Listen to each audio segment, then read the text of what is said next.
Hi guys! Welcome back to Rhea's Kitchen. Dahil na-miss ko ang pagbe-bake, papakita ko naman sa inyo kung paano ako nagbe-bake ng Kababayan Muffins.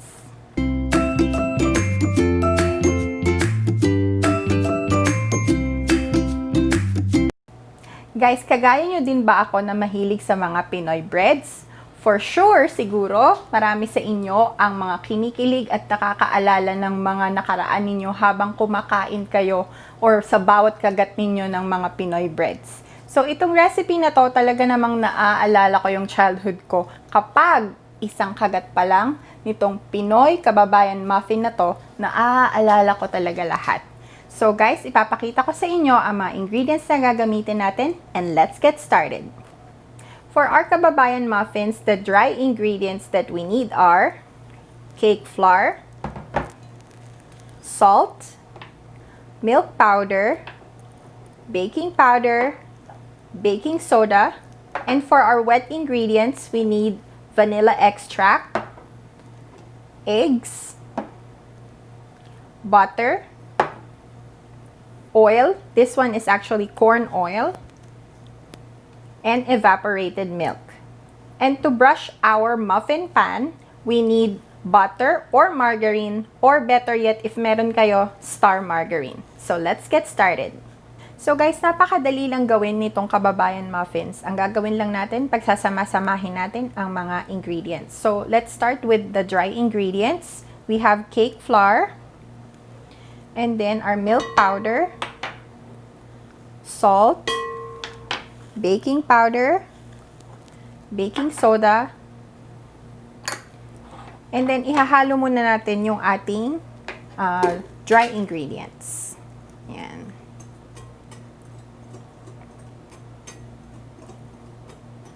And then, isa-set aside muna natin siya. Kukuha tayo ulit ng isa pang bowl. So, ang next step naman natin is paghahalo-haluin natin ang ating mga wet ingredients. Starting with our evaporated milk, our oil,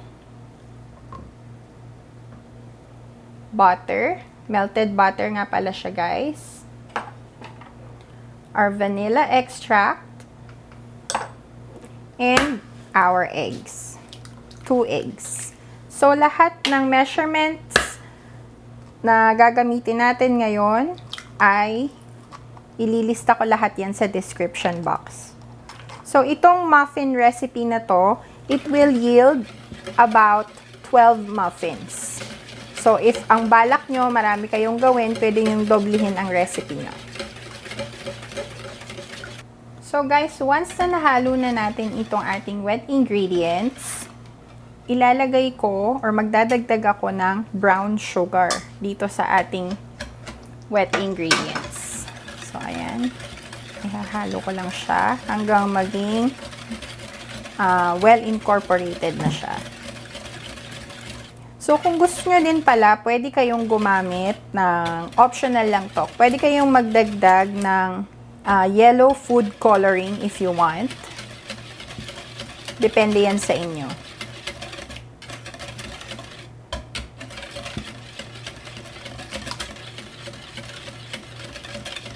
So, halo nyo lang to hanggang matapos and then proceed na tayo sa next step. So, guys, ito na yung ating dry ingredients and then isasama lang natin yung ating wet ingredients.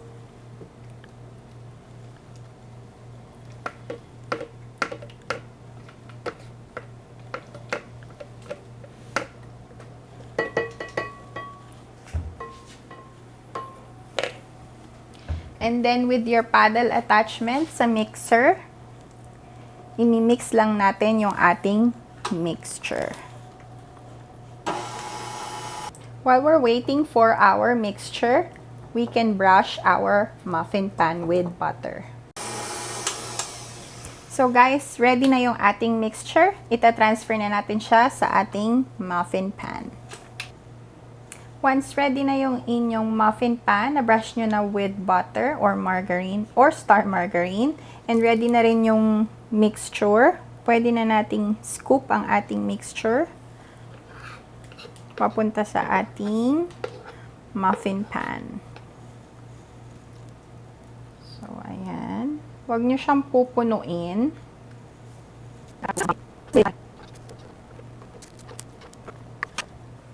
So guys, ito na yung ating kababayan muffin mixture na ilagay ko na siya lahat dito sa ating muffin pan. So this is ready to bake. We'll bake this at 350 degrees for 15 to 17 minutes. Okay? And then, pabalikan ko kayo para sa tikiman time. Okay guys, ready na ang ating kababayan muffins. Ang bango-bango. Fresh na fresh. Ayan na siya. Guys, dahil tapos na ang ating pagbe-bake, ready na ang ating kababayan muffins. Ayan na siya, guys.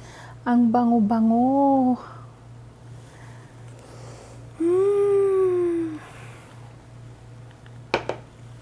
So, titikman na natin siya. Guys, kayo ba, paano nyo kainin yung inyong kababayan muffin? Ako kasi, I like it with butter. So, kukuha tayo ng isa. And since merienda to, sasabahan natin ng soft drinks. Diba? Yan. Kasi gusto nating makatulog mamaya. So, hindi tayo magkakape. Merienda muna tayo. So, papakita ko sa inyo itong ating kababayan muffins. Ayan, guys. Umuusok-usok pa. O, diba? Perfect. So, lalagyan ko siya ng konting butter. Bago ko siya tikman. Ang bango. Ready na kayo?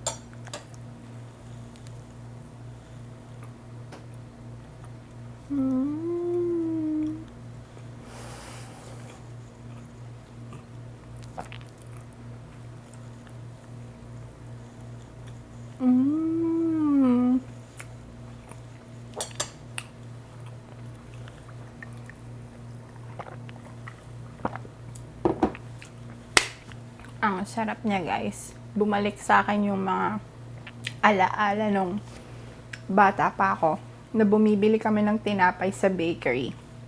Sana, guys, matry nyo din siya at home very soon. And that's it for our video today, guys. Sana nagustuhan ninyo ang ating recipe for today, ang kababayan muffins. And sana matry nyo din itong recipe na to at home very soon. And as always, if you guys like this video, please hit like and subscribe to my channel for more cooking and baking videos. See you guys again. Bye!